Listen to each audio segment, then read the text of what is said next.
listen, man, like Arabic is one of those languages that like after I'm done with it, my throat is not going to be the same again.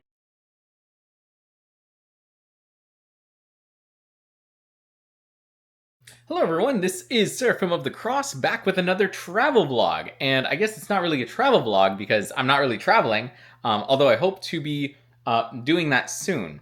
This is the second time I'm recording the video because literally the first time I did it, I didn't really like the way it was. So we're going to do it a second time and see if it's better. And yeah, so basically, I have been studying the Arabic language for about like 2 to 3 days now, kind of. The thing is with me is that I keep on getting distracted when I learn languages, so I end up learning a little bit of a lot of languages. And it's kind of like, you know, like a little bit of French, a little bit of Spanish, a little bit of Chinese or Japanese or Arabic or Russian or whatever. And so whenever people ask me like, oh, what languages do you speak? You know, I'm always like, I know a little bit of like a lot of languages. I know a little bit of a lot of languages because once you actually start to learn languages, like multiple languages, like they start to sound the same. Like you realize that there's similarities between the languages. You know, like a lot of like vocabulary is like the same, not like everything, but like, you know, most of the vocabulary, well, I don't even know if most, but like some of the vocabulary is the same in like, let's say Italian or Spanish and French and, you know, even English, because English borrows a lot of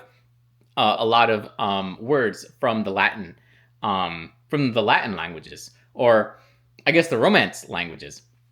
But anyways, so there's this letter in the Arabic language called like Ain. Okay, and this, I have a very strong love-hate relationship with this letter, mainly because it's like, I love the way it sounds, and I love whenever I hear someone pronounce it correctly, but I hate it because I can't do that. And every time I hear a native speaker say that, like every time I hear a native speaker use the letter Ain, you know, it's like, I love it, but I can't do it. And it makes me like so disappointed because I really want to be able to do it, you know?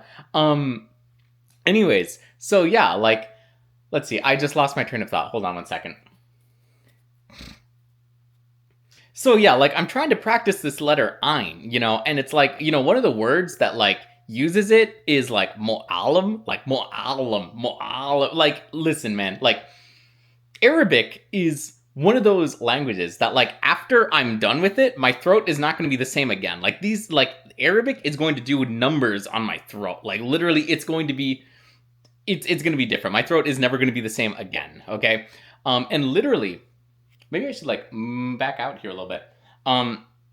But anyways, like what I was saying is that like literally, you know, there's different sounds in Arabic that literally, you know, you don't hear like, well, I guess you hear them in other languages, but like they have like, for example, in English, we have the letter H, but they have in Arabic, they have like 2 or 3 different ways of like saying the letter H, you know, like there's like ha, and then there's like a ha, like, you know, kind of like a lower like chest voice thing. And the same thing with the letter D or the letter T, you know, in English, we have ta, but then there's also ta in Arabic and then ta. Like a super low, like deep kind of like Arabic way of like, you know, a chest voice way of doing it.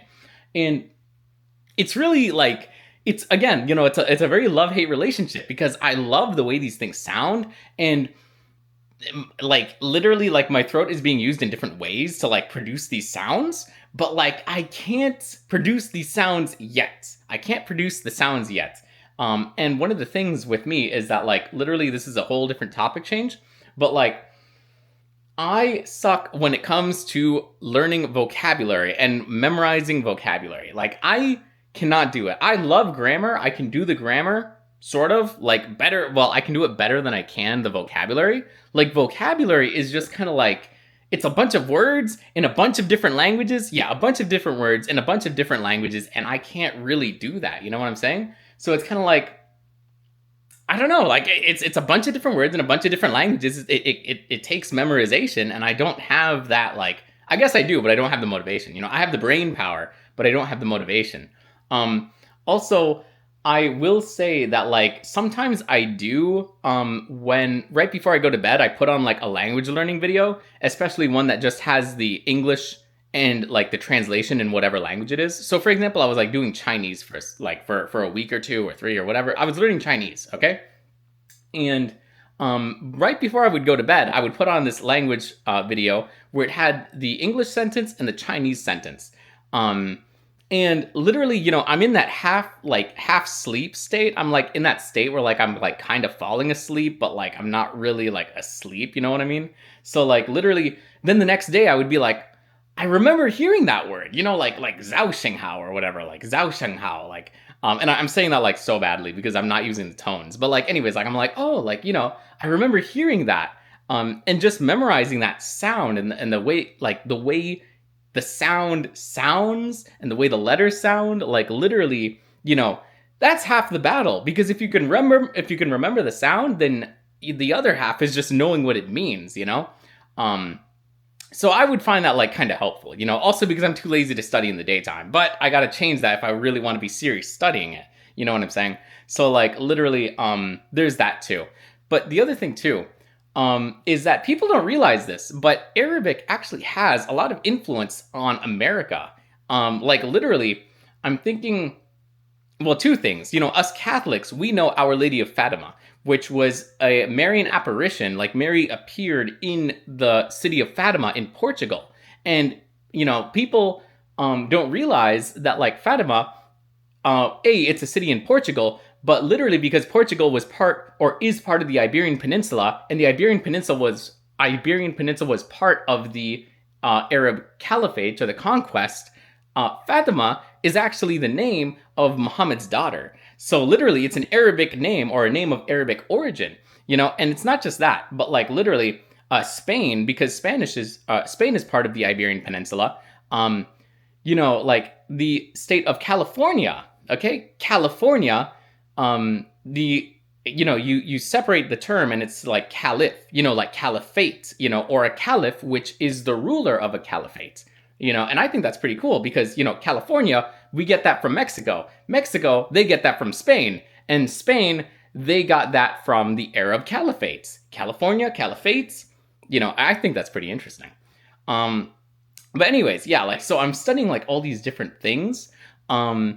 And we'll see how long like this actually lasts because I keep on switching, just like I switch language, or just like I switch between languages, I'm switching between which country I want to go to. So at some time it was like China, and then it was Russia, and then it was Egypt, and now it's going to be Egypt. We'll see how long that actually lasts. My main concern right now is like I need a way to make money, but also like I just want to be like a digital nomad and like kind of I need a way to make money, and I would like to work maybe like remotely and like get that digital nomad lifestyle. But yeah, I think like overall, like that's kind of the video, guys. If you enjoyed this video, please subscribe. And literally, like I want to get to 500 subscribers so like I can actually like start live streaming and like actually get to know like the people in my audience. And I do want to start like interviewing people. I have multiple friends from like around the world that I want to like actually interview and like just kind of like ask them, and like really it's like I want to have like a fun time with this like YouTube channel, because literally this YouTube channel is like a more nonchalant, like kind of relaxed, it's a more relaxed channel than my other philosophy channel, which is like where I talk about philosophy and metaphysics, and I literally put on a suit and I'm like talking about these like studying human consciousness and phenomenology, and I get into like a lot of that other stuff. This is more like a relaxed YouTube channel where it's more laid back, you know, just more having fun. And yeah, just like documenting and like journaling my life. So there's that. So if you enjoyed this video, please subscribe to this YouTube channel. If you found it entertaining or informative, you know, please leave a comment. And hopefully I can like get to 500 subscribers so I can start live streaming and actually like talk to people, because like I really want to talk to people and I want to get to know the people in my audience, and I like being around people also. So literally, like, you know, that's part of this YouTube channel too. But anyways, yeah, that's the video, guys. This is Seraphim of the Cross signing out.